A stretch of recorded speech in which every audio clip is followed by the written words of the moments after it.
政治新闻，新马市长侯友宜得到国民党定调了后，伊的民意调查表现是愈来愈歹，甚至比这个民众党主席高文特甲超过10个百分点排上尾名。党内党志就真烦恼，前台北市议员罗志强开头一枪，伊表示讲会倡议强做政党轮替大联盟，和外界人讲敢讲是要换这个侯友宜的前奏曲，所以讲本来要开记者会临时话停。罗志强强调讲，支持政党轮替，无讲要排除什么人，爱外界和郭文天甲侯友宜淡薄时间。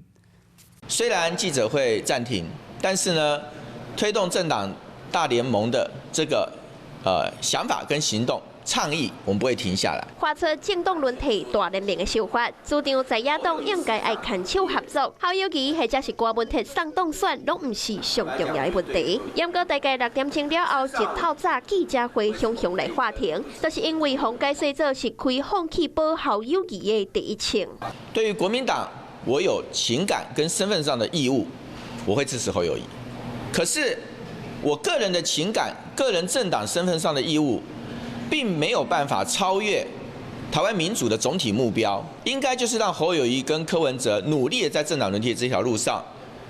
能够合作，尽量合作。开会讲记者会出消息，党中央互因压力，即摆侯友宜的民调是正低，唔拿党内传出着要将侯友宜换掉的声音。就连面册顶悬嘛出现罢免侯友宜的社团，讲伊是老炮市长，当初是答应的好好做代志哩。4礼拜之前建立社团已经有3000多人加入去，那样为着要抢救侯友宜，唔拿党中央的人马会加入侯友宜的团队。前立法院议长王金平嘛出手。蔡现任甲下任的立委组一个立委的后援会来辅选侯友宜。我们代表党团谢谢他，7月5号会成立。那他也请我联系现在的立法院的37位委员。